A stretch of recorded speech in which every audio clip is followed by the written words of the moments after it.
What's happening, Rink Rats? How are you all? And happy draft week. We got a great show for you tonight.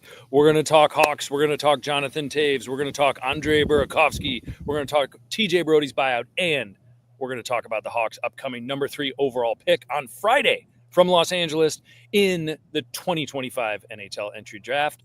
I am Andy Campbell. I'm here with the Bard, Sean, and Jimmy Malley, Esquire. What's going on, fellas? How are you all? Happy summer. Bardo, how have you been? I'm doing well, thanks. Excellent. Let's roll. All right, Sean Fitzgerald, what's new? What's on your mind, guy? Nice hat. Thank you. I'm good. Just fresh off my Texas excursion. Onward to my baseball trip. So you might see me on location when I pop in for the draft show. Location, excellent, love it. And Jimmy O'Malley, who's going to be hosting the Rink Draft Show this Friday. How are you today, sir? I'm doing well, continuing with the move-in. I learned that when you move, you just go on Amazon every other day and go, oh, I could use this. And then you buy it. The last couple of days, I've gotten this mic. I've gotten, these ultrasonic, bug repellents for inside the house. They just give off a sound that bugs don't like. And I bought, a cabinet for the kitchen. I'm like, this is cool. House building is great. Love it. $30 microphone, all part of a house building project. Oh, yeah. Very it makes exciting. the house a better place, I told my wife. Mm-hmm. It's like the rug. It really ties the room together. It really does. right up there with my stein bat. All right, well, there's a few things going on in Blackhawk world, folks. Obviously, the draft is coming up. The Blackhawks have been involved in a number of different rumors, too, as far as people they're trying to acquire, things that they're trying to do. But before we begin, let's talk about one of the golden smoothies, and that is Jonathan Toews. Jonathan Toews, folks, is now or is going to be a Winnipeg Jet come July 1st, come free agency. He's going to sign a 1-year, $2 million deal, largely incentive based. He's going back to his hometown. He grew up wearing Jets gear everywhere. We're obviously rooting for the captain. Bardo, what are your thoughts on this? Good for him. He latches on with the team that just won the President's Trophy. Hopefully his experience and leadership can maybe bring them a step closer, maybe even a Stanley Cup. We'll see. But we have no idea what he has left. He hasn't played hockey in a couple of years, but that's what training camp's for, and we'll see. Got it. Awesome. Eric, thank you for tuning in tomorrow morning, critiquing us as always. I am Boston Andy, who's he referring to? I hate my nickname, but that's who he's talking about. Back to the Toews factor. Shawnee, how's this going to go? I mean, go ahead. I hope it's going to go well. I hope he plays well in a third line role. And then he can, if he wants to, he can keep playing or retire. But clearly the Jets are hedging too a little bit because incentives are $550 for 20 games, 30 games, 40 games, 50, 60. So they haven't pushed all their chips in on them. They're just hedging a little bit in that regard. So hopefully we get something similar to Gabriel Landeskog coming back from several years off, playing well in his limited role, and we go from there. Yeah. That's what I think. Good. I like that. And Bardo, good take as well. I mean, you hope that jumping on with a team of that caliber, he's obviously going to a winner right away. He's not going to be highly counted on, or I don't know, maybe ultimately he will. But is this something where, Jimmy, is there the real possibility that we could get 10, 15 games into this and it's just all right, that's it? He just doesn't quite have it anymore. I mean, obviously we don't want that to happen, but. I mean, yeah, that's why you signed the heavily incentivized deal. If we get 12, 15 games into the season, it's very clear his body can't keep up with what is expected of an NHL hockey player. They can cut their losses at only $2 million, and that's a good incentive as any to just give a guy a prove it deal. It's I'll give you $2 million, whether you play one game or 82. And if you show your worth, I'll pay you what you're worth. So I think this works out for both sides. Winnipeg has been needing center depth for a long time. A lot of people thought they would go after a guy like Brock Nelson at the trade deadline. And getting a guy like Toews, it's such low risk, medium reward. I don't see him being a first line center. He's not a first line center, but right now he's a middle six center, and that's a great spot for him to be. Low risk, medium reward. Mm-hmm. I like that. Yeah. Well, good luck, Johnny. We're all rooting for you. And Blackhawks faithful, if you were hoping that somehow he would come home, meaning his second home, and that's Chicago, get over it. It was never in the cards. It wasn't happening. And no, it's not because he's been banished from Chicago. That is the most ridiculous. People are saying, well, he got banished from Chicago and it wasn't fair. They tied him in with a bad situation there, and therefore they blamed him. They banished him. Come on, folks. Jonathan Toews needed a year off. He wasn't going to be part of a rebuild. It was amicable when his time was up. Stop the nonsense. So I guess that's my final thought on that matter. And that's all I have to say about that. Moving on. Trade wins. Trades in the air. The Blackhawks made a trade. Joe Veleno, who they acquired at the trade deadline for Craig Smith and Peter Mrazek, is on the move. He is headed to the Seattle Kraken, and the Blackhawks have acquired a $5 million AAV for the next 2 years. Stanley Cup champion, Andre Burakovsky. Sean, where are you on this? Do you like the Burakovsky thing? He obviously a bulky guy, a big dude, 30 years old, maybe a little bit of a better fit. I mean, a lot of people are kind of meh, but, what do you think? I like it. He scored 20 goals twice. I think 21 goals 2 years ago. I think he scored 20 goals before that. So he has some goal-scoring pedigree, which this team desperately needs. It's a low-risk reward deal here because they're not committed to long-term money, which I know Kyle Davidson has said multiple times he doesn't want to do. So it kind of augments the team, brings another potential 20-goal scorer, and you don't spend a lot of money for it. I like it. Okay. Jimmy, Veleno, obviously his time in Chicago was very, very short. He was okay. He kind of filled a spot towards the end of the year. Is this an upgrade? Sean likes it. Do you feel that way? 100% in terms of skill. It's very much an upgrade. Veleno was, he was 25 years old. He showed sparks as a fourth line center with Chicago. I liked what I saw from him after the trade deadline, but there was rumors that he would be a buyout candidate. He didn't really fit into the long-term, vision, even though he was pretty young at 25. We all kind of realized what his ceiling was, and it was fourth line center, maybe a third line center if everything went well, and we don't really have the patience for that. Now with, Andre Burakovsky, we saw 3 years in Seattle, mostly kind of injury filled the first 2 years. He didn't really reach that 20-goal plateau he had in Colorado when he was on a line with guys like Nathan McKinnon and Mikko Rantanen. But he's still a solid goal scorer. He's a bounce-back candidate. He's a winger that you could play on the first line or you could play on the third line, anywhere in between. And I think the best way I described him, he's the NHL equivalent of a 3-and-D player. He's not a horrible player on the defensive end. He does what he's asked, but he doesn't create his own offense like a 3-and-D player. He is very much a guy that benefits from good passes and someone else setting him up, which is great because he's going to have guys like that. Frank Nazar, Connor Bedard, even Jason Dickinson. This is a really good spot to be. In Seattle, his whole team was essentially middle six forwards. Now in Chicago, you got some guys that really do have first line upside, and when he had that in Colorado and in Washington, he really exploded.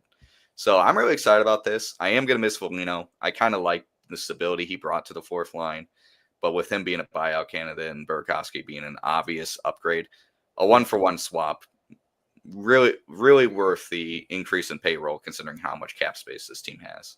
Yeah. Are you worried about the payroll at all, Bard? Good take, Jimmy. Are you worried about, this guy's a $5 million head. Everyone's saying, why would you pay this much? I mean, they have the space, number one.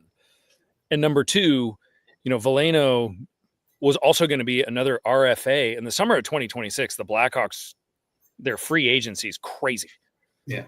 Go ahead. I was going to say, let me answer that with sort of taking a step back because everybody's on social media seemed to be screaming about why did they take on more money, an older player, or let's call it a bad contract. I don't really think it's a bad contract, especially in today's NHL. But why didn't they get a sweetener? Now, the issue with that is now with the cap rising and continuing to rise over the next couple of seasons, everybody has cap space. So therefore, it's they have the room to add a salary like that. You already had Veleno, who you were paying, so essentially the net difference is not necessarily $5 million. Yes, you have the extra year, but point is that yeah, I mean it's the salary is negligent. It's not going to be that big of a deal at all. So, and I think look, you're going to get some more talented player, probably a better fit. I agree with Jimmy that Veleno did some nice things when he was here last year, but at the end, I think you're just getting a better player, more of a top 9 player. Who hopefully can rediscover his goal scoring, but I think you can put him in a variety of different situations, assuming he's healthy, and probably get some productivity out of him. Well, and he's a physical player too. I mean, not physical like he's not going to throw someone through the glass, but he's a better, right? No, he's a better puck winner than Veleno. He's just got a bigger frame. You know, I mean, you need some of those guys around. No, I mean he could be, Sean, to your point, a 20+ goal scorer next year. Maybe even better for all we know. Now, you know, I mean, this probably won't be it, or we hope this isn't it. You know, I think a lot of Blackhawks faithful now are starting to get a little bit nervous, you know, with the idea that the Hawks haven't made a big splash yet, and stress yet, because leading into Friday, and particularly Friday, there could be a lot going on and a lot of moves. So is this one minor? I guess you could call it minor. Is it an upgrade? Yeah. Is it sexy? No. But I don't know. Kind of is what it is at this point. Well, I do get worried when a Frank Saravelli kind of calls him a top 6 forward. He's really a top 9, and you really don't want him. You want him sort of on your middle 6, you know, third line, occasionally second line. I mean, so it could be top 6 next year. I mean, it's possible. Course. Yeah. Hoping not, but I mean, I'd like him for a third line, but we'll see. Yeah. Got it. He could fit well with Frankie Nazar, win pucks in the corner and get set up by Frankie Nazar. That's perfect. There you go. There you go. No, he'll be helpful. It's an upgrade. So this is one, you know, moving along. One of the Blackhawks, TJ Brodie, was put on waivers with the purposes of being bought out by the Chicago Blackhawks. Obviously not a surprise. Fellas, we could spend all of 1 minute on this if you want to. This might last year's stint with the Blackhawks did not go well for TJ Brodie. He did not perform this last year. The 24-25 season would most likely his last NHL stop. I don't even know if he's going to be an NHL hockey player next year. But any thoughts on TJ Brodie, or just good luck, goodbye? He's been bought out. See yous. Nice career as a shutdown guy, but he really fell off a cliff last year. He was awful for Chicago. So I think this might be the end for him. Yeah. Had some good years in Toronto. Yeah. I think he'll sign a PTO with somebody in hopes of making camp or making the team out of camp. And if he doesn't, he'll either go to Europe or he'll play in the AHL for like a month and then be like, all right, this isn't worth it. I'm 35 years old. Is he 35? That's yeah. Yeah, that's it. Yeah, well, good luck, good career. That's exciting. All right, folks, draft is coming up. Let's get to the real meat of it. This is what everyone wants to talk about. First and foremost, let's talk about the draft. There are all these rumors out there that the Blackhawks have been vigorously shopping number 3. Is there any merit to that? Would it have happened by now? And if they are going to send number 3 somewhere, what kind of return are we expecting? Jimmy, what have you been hearing? What have you been reading? Or do you think at this point they're just going to stick with number 3 and just roll with it and see what happens? It sounded like, through many of the rumors, that number 3 was up for one player and one player only, and that was JJ Peterka from Buffalo.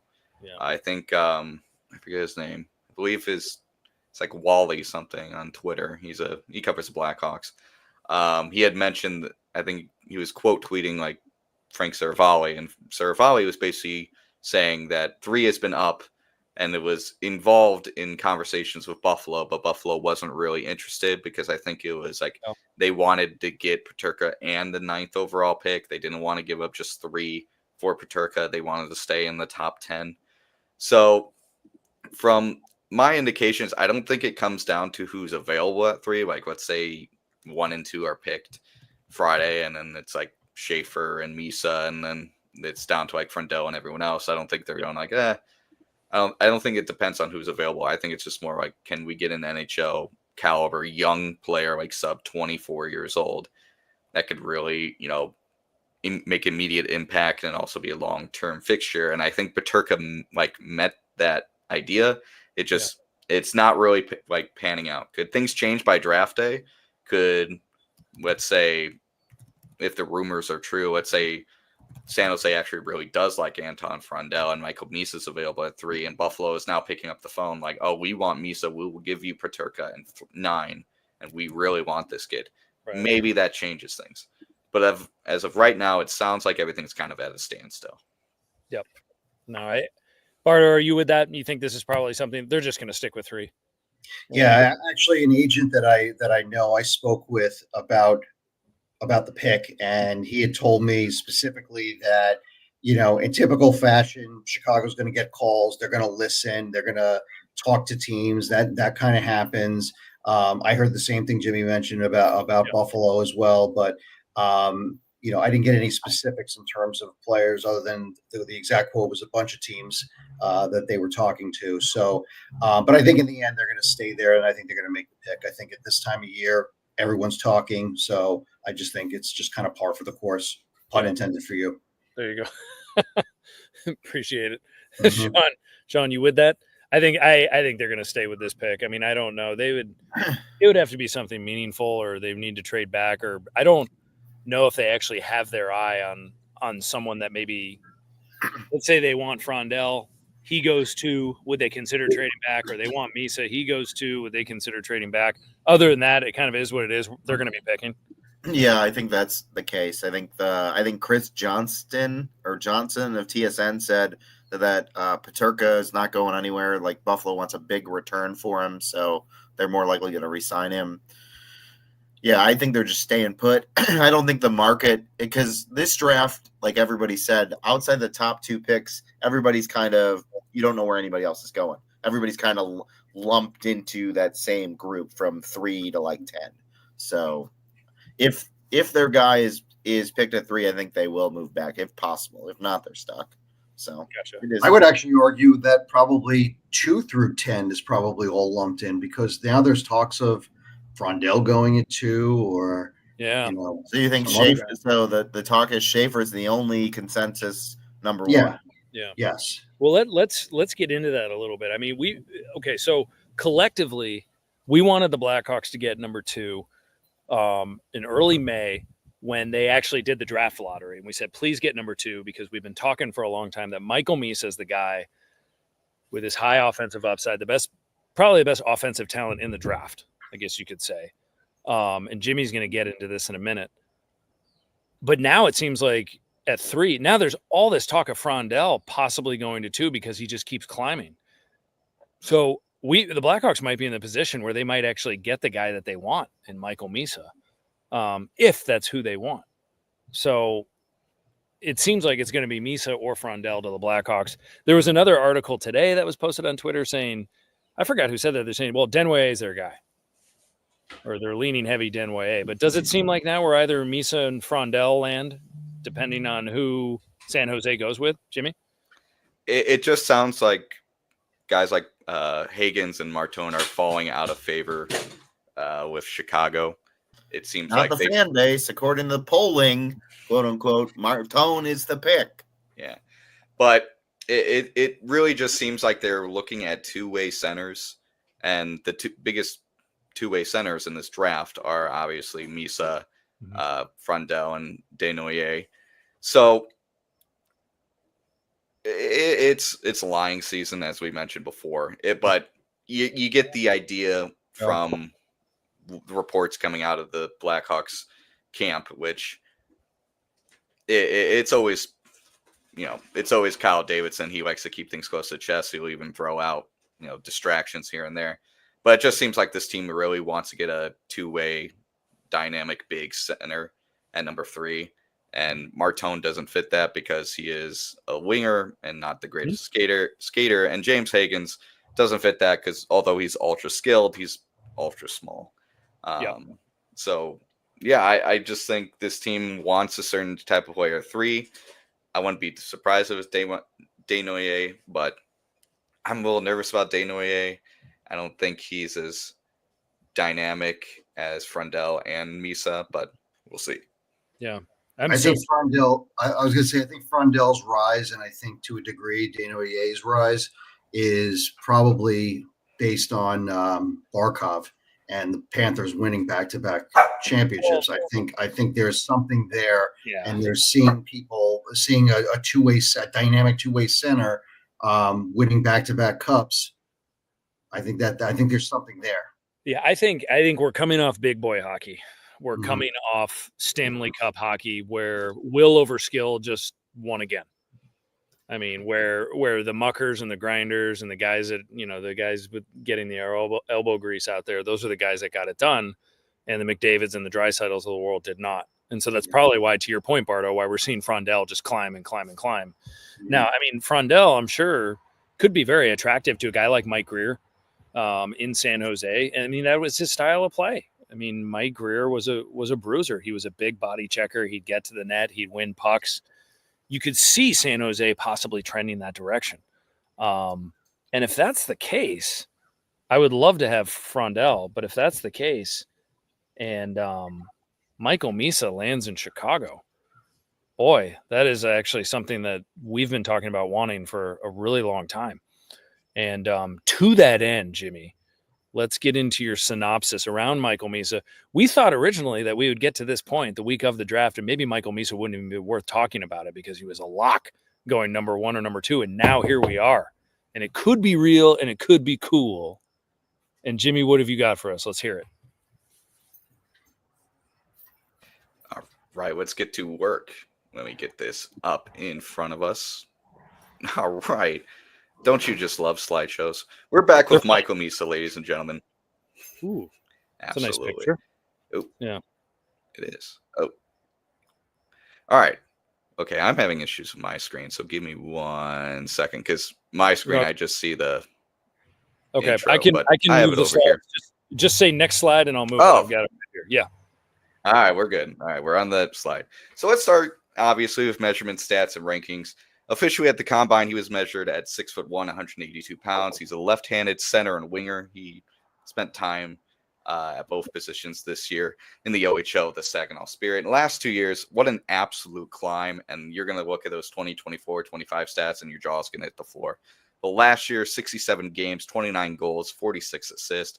But this last year, what an explosion. 65 games, 62 goals, 72 assists, 134 points. I believe when I was researching this, this is the highest point total in the OHL or even I think maybe even CHL of a player before his draft eligible season. I want to say it's like since John Tavares in the OHL. Like he really tore it up. In terms of like goal scoring, we haven't seen goal scoring in the OHL like this since Patrick Kane and John Tavares as well. And it's reflected in his rankings as we see here. Everyone, 2s across the board. Everyone had him as the number 1 forward. They had consolidated ranking 2, elite prospect 2, Bob McKenzie 2, Craig Button 2, McKean 2, Rachel Dory 2. Like no one had him lower than like 3. And even people that had him at 3 were kind of admitting that they might have been just bold. So if we can move on to the next slide, we'll explain why he deserves all these rankings. Now, this is from the Hockey Writer Scouting Report, but not our friend Peter, this time Matthew Zator.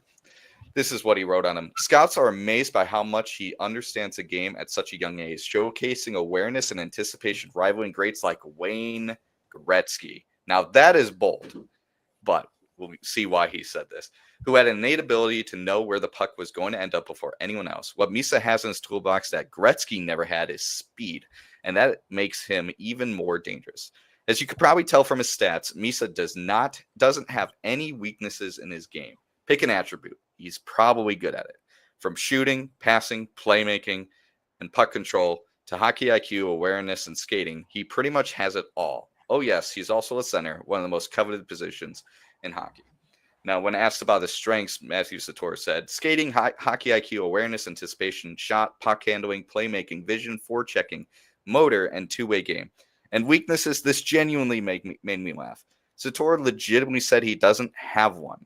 The only reason to concern was just he needs to just go through the natural progression of getting larger and stronger, which comes with age.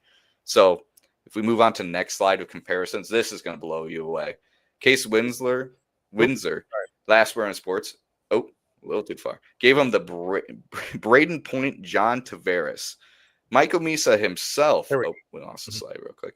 Michael Misa himself, when asked at the combine, compared his game to Kirill Kaprizov and Nikita Kucherov. And Central Scouting gave him the Steven Stamkos comparison. Now, when we go to like projections, you look at Rachel Dory, and she said very confidently, he confidently projects to be a top-line forward with the potential to consistently exceed a point per game at the NHL level. He's NHL ready and has the potential to be an elite top-line center if his development continues down the current path.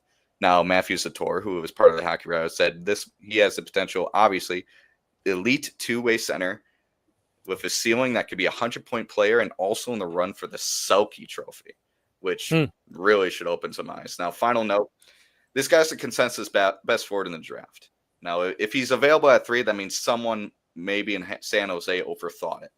Like, I love Frondell. We've heard it over and over again.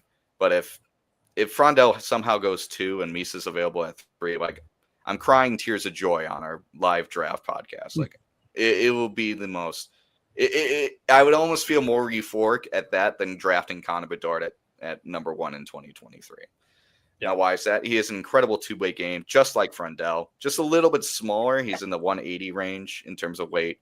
Frondell is in the 200 range, but with age, you can gain and better nutrition and professional weight rooms, you can get up to that 200. The best thing in my opinion, you could work him at the center or on the wing. So let's say, is he going to be the best second line center in the NHL, or is he going to be one of the best first line wingers in the NHL? He really can do either. Because why? Because he's a scoring machine. I mean, nearly a goal per game this last season in the OHL Saginaw. I mean, it really does not get better than that. And he is the easiest forward to project. Now, we just came off Frondell. Projections were everywhere. People were kind of having concerns about the consistency. Misa's the exact opposite. You know what you're getting, and you are getting the best forward in this draft. If I were to put a bet on who's going to be a first-line center for the majority of his career in this draft, I'm putting all my money and my family's money on Misa. Like, he's the safest bet. He's the best forward in this draft, bar none. If he is somehow available at 3, I am sprinting to LA myself, grabbing. Well, actually, it's not a live draft. I'm sprinting to Chicago, grabbing KD by the collar and telling him, please fill out the card and have it say Michael Misa, because you have to sprint to get that pick in. Yeah, so that's my final thought. Misa doesn't get. I look Misa forward doesn't to hearing what you guys have to say. Yeah. Oh, sorry. Oh, he doesn't. Like, no, there's no way he's the best forward in this draft, bar none. Yeah. So that would be Jimmy. That's great analysis, good synopsis, and I think one of the things that you mentioned, you just pointed out his scoring totals. You know, I mean, he had 62 goals this year. What was that? 8 less than Nick Lardis, and he obviously had a handful more of points because he's setting people up too. Nick Lardis is 2 years older than Misa is, playing in the same league. So if you're foaming at the mouth of the idea of Nick Lardis being a premier NHL player at some point, which he may or may not be ever, Michael Misa is the real deal. I mean, this is a 5-tool forward. He will be awesome. So if he is there at 3, it's happening. Count on it. I mean, I don't see a world where they're letting him buy at number 3. And if it's Frondell, it's Frondell. Don't you get like 5 minutes between picks? Yeah, isn't like 5 minutes between picks? The counter starts. The clock's not going to hit 4:55 if he's available at 3. Like it's like after the Sharks put in the last syllable of Frondell, Kyle Davidson should pick up the phone and say Michael Misa, hang up, and it's done. Like, it's done. Well, it'll be interesting to see, like, if Mike Greer, if he's banking on Macklin Celebrini and Will Smith, and if he's saying, now I'm looking at need, so I'm going to go Frondell. That might be the only way that he passes up on Michael Misa. Or do you take the best player on the board, who would be Misa in that sense, as far as offensively? Mm-hmm. Yeah, good stuff, Jimmy. Bardo, Sean, anything about Misa? What are your thoughts on this? You like it? So I like it. He's a goal scorer. That's what they need. They need more goal scoring. I keep saying it, and I keep saying it over and over again. And if Misa can come close to a 20 or 30 goals score in the NHL, that's perfect. They need somebody who can put up points, score goals. They need another elite offensive forward. Like everybody's Anton Frundell, the scouting report is like he could be elite. He could be what he is right now. Like there's no in between. Michael Misa has elite offensive talent, which Frundell I don't think has. Yeah. And that's something the system is solely lacking. So like I'm in agreement with Jimmy. If he's there, Kyle Davidson says whoever, Norm McIver, whoever's at the draft, go pick him and let's move on to 25. Or let's move up and go get whoever we want with the 25th pick in the next later in the first round. Because I don't think 3 is the only move they're going to make. I think if they get Misa, they're going to target somebody else. But I think Misa would be huge. And like Jimmy said, he's NHL ready. So you can put him on the top line with Bedard next season and not have to wait the year or 2 of development if it's Frondell or somebody else, whether they come over or not, or they go back to major juniors. Like he's ready to play in the NHL next season. So, I mean, you guys really think he's NHL ready next season? Bardo, are you on that? I think he is. I think the other thing just to remember is that if he by chance drops to 3, that's not a knock on him. It may just be that Greer just loves Frondell and wants to fill a need of getting at a bigger, more physical two-way center versus getting a scorer because he may feel like he's kind of set there.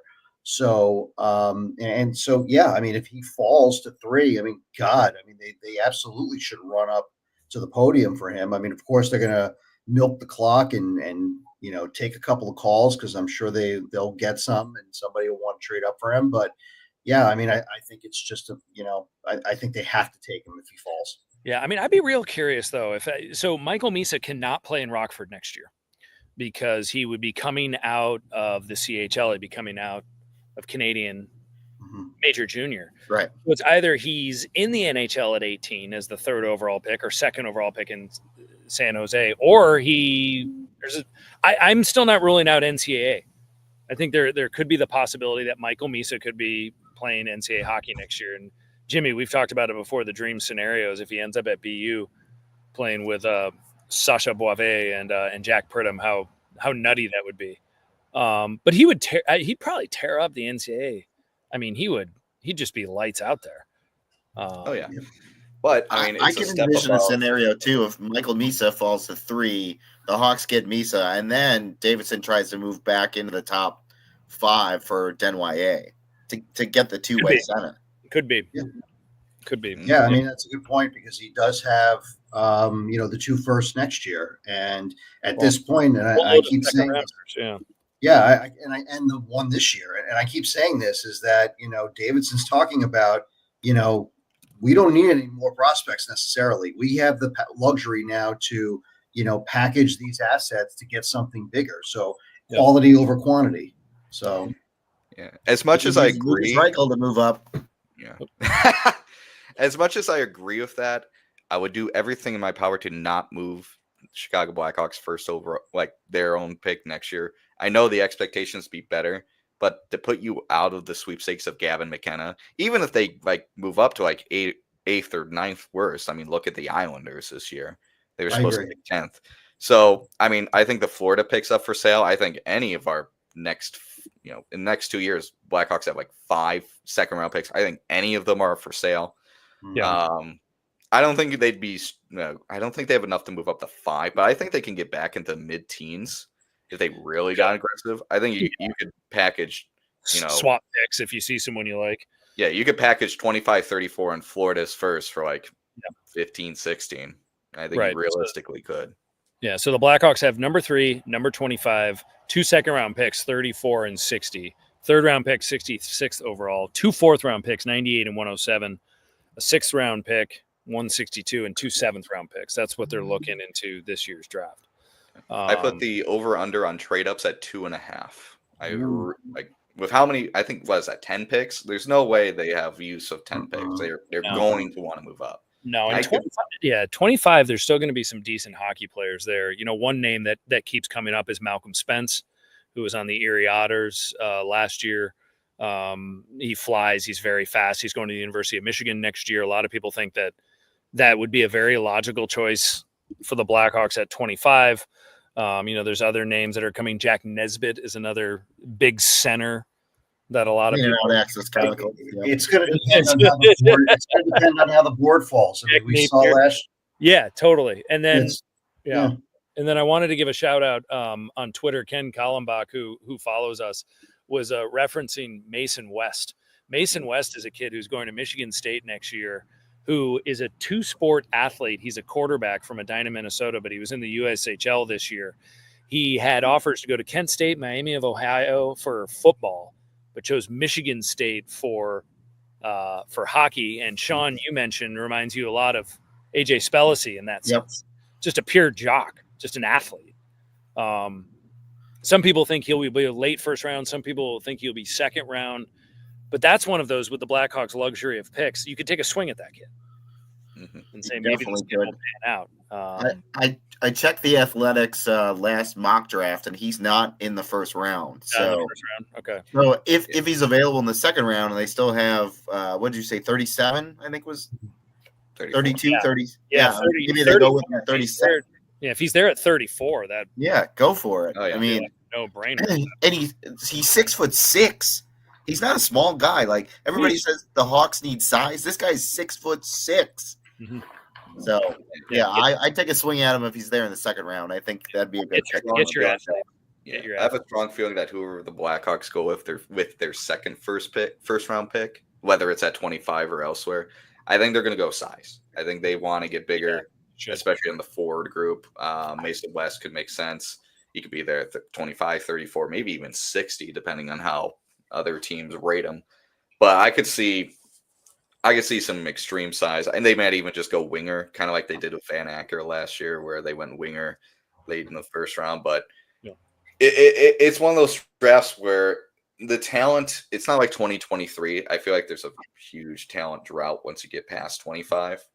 But I think this draft has a ton of size and a ton of guys that you could teach hockey, like skating.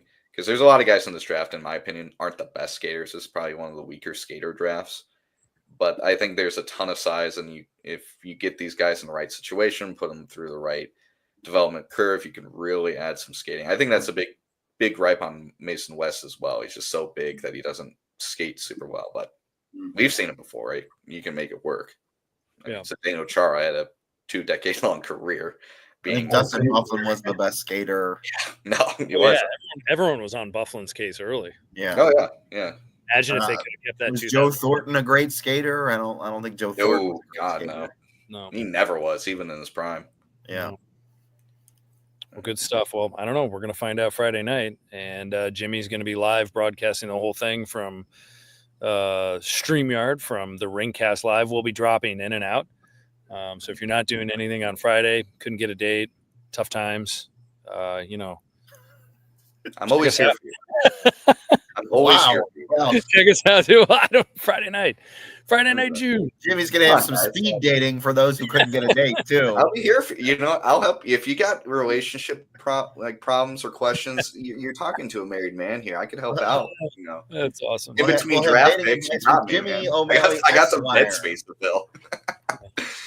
He's been married for like 3 weeks, so it's whoa, 9 months. Okay. One other.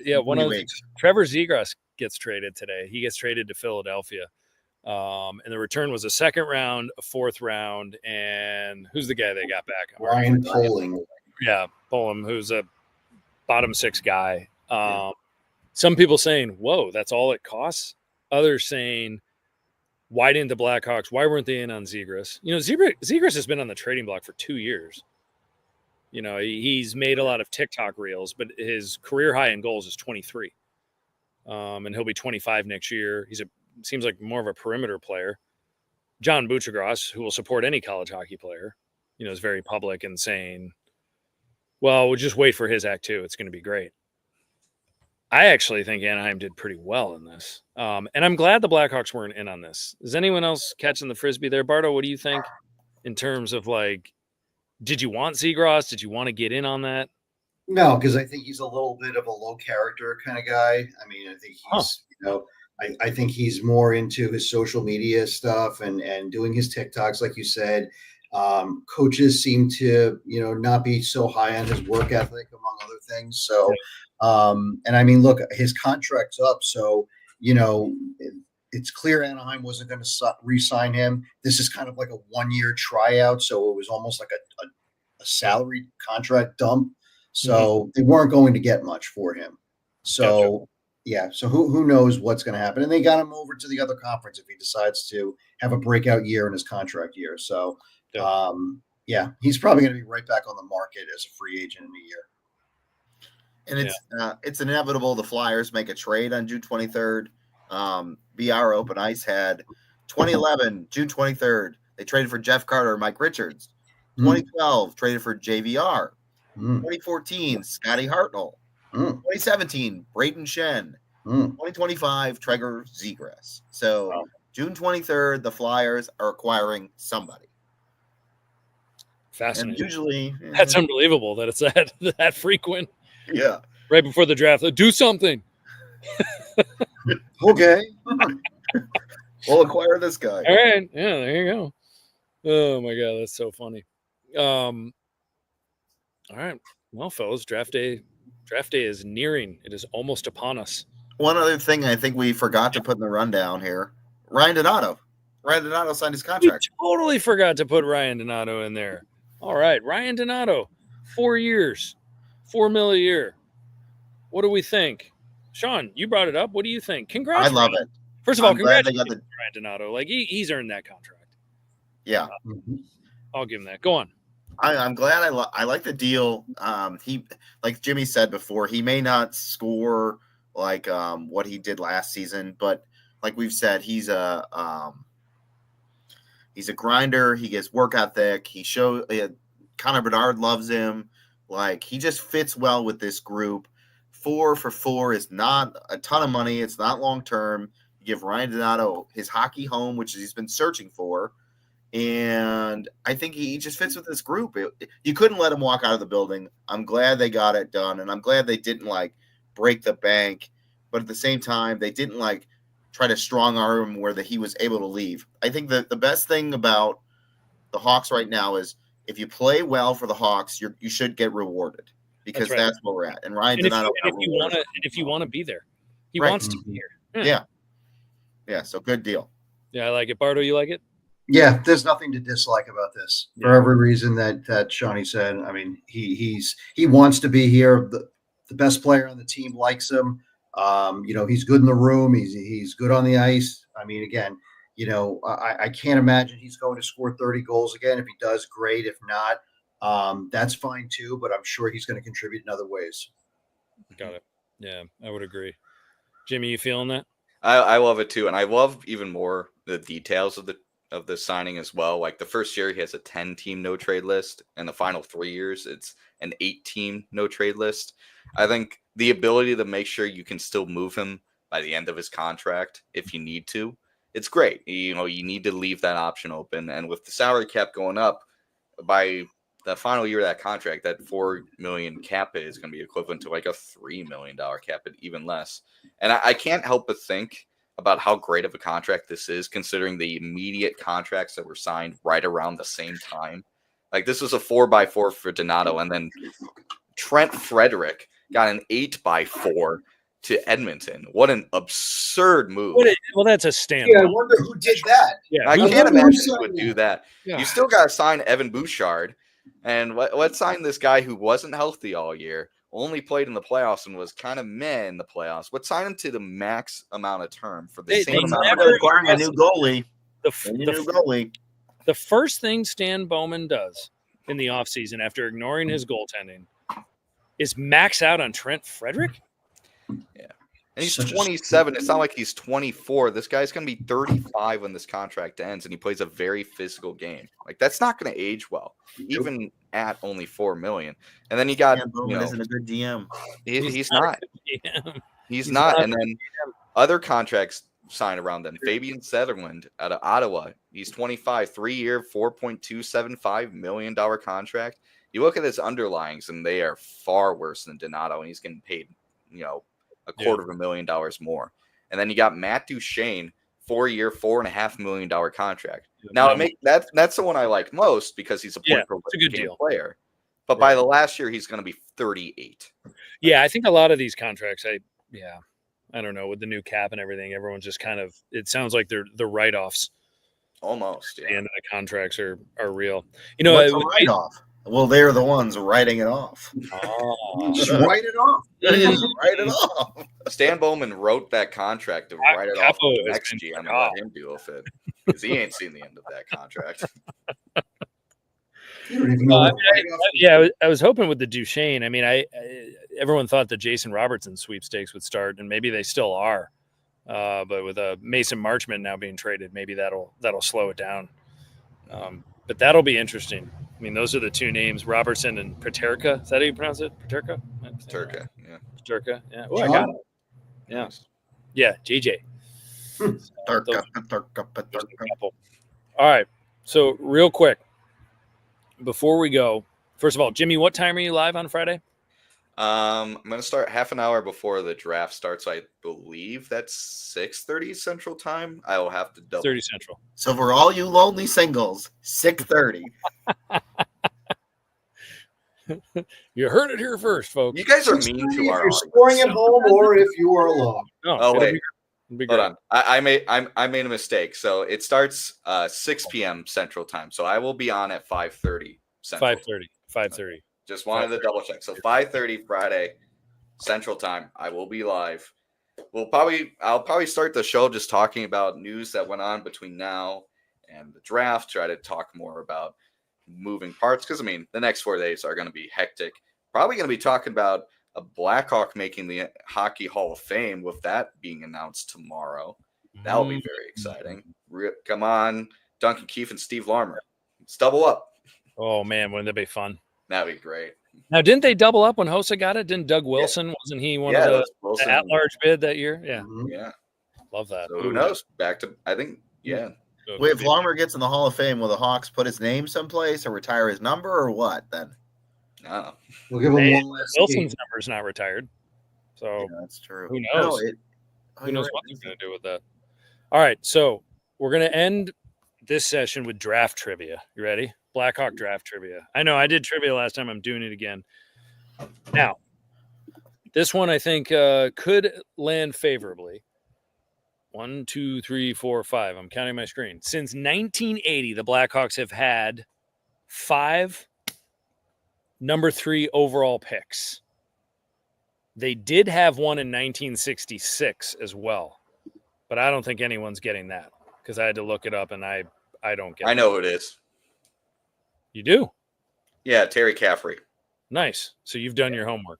All right. Yeah, I'm going to prepare this exact question for the draft day, but I'm not even kidding. So I'm not going to participate because I know the answers. Well, you did know. Okay. All right. So Jimmy's out. Can you name the 5 since 1980? Blackhawks number 3 overall picks. Bardo and Sean. Jimmy, I'm sorry.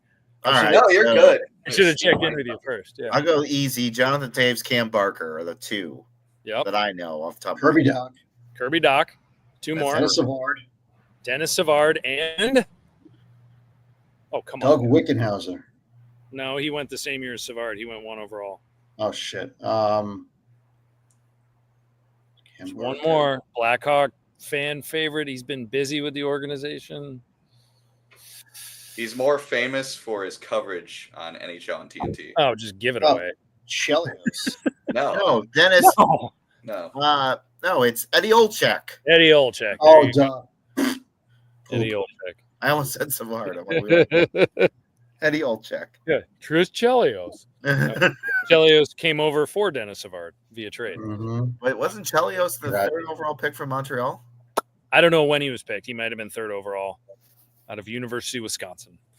So, well, draft week. This should get really exciting. Folks, we will be back with Jimmy's draft. We'll be back probably pretty soon after that. As soon as free agency hits up, we're going to be back. So sometime after July 1st. And, Eric Andrews and I will be releasing our mock draft, our annual mock draft, probably Friday morning before the draft. So If you're getting a Friday cup of coffee and you're on vacation, read it. It's good. Yeah, I'll definitely be covering it before the draft goes and calling Eric an idiot, but you're super smart, Andy. You will get every pick right. Good. Eric Eric is is the last page. The singles ads will be there. Even if Eric nails a pick, be like, even if Eric will just get lucky. Andy's pick was I'll just say Eric got lucky and then Andy got screwed whenever you get something wrong. They conspired to get you wrong. I appreciate that. Anytime. We will all be hearing about this over DM tomorrow morning from our favorite Monday morning quarterback, Eric Andrews. All right, folks, be well, go Hacks, and we'll see you later. Signing off. Peace.